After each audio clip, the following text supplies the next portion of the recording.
yang berbahagia ini kita mencoba untuk melakukan testing terhadap kelapa pandan wangi yang ditanam oleh Ado Muklis. Ini kebetulan kita ada di kebunnya Ado Muklis. Ini luar biasa sekali. Kita dapat merasakan baunya unseke.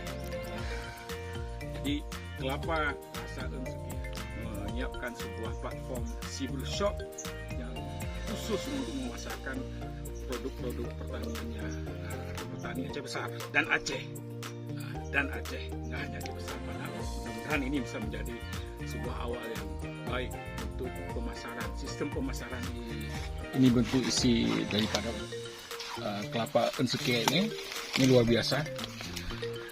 Rasanya unseke makin tua makin terasa unseke.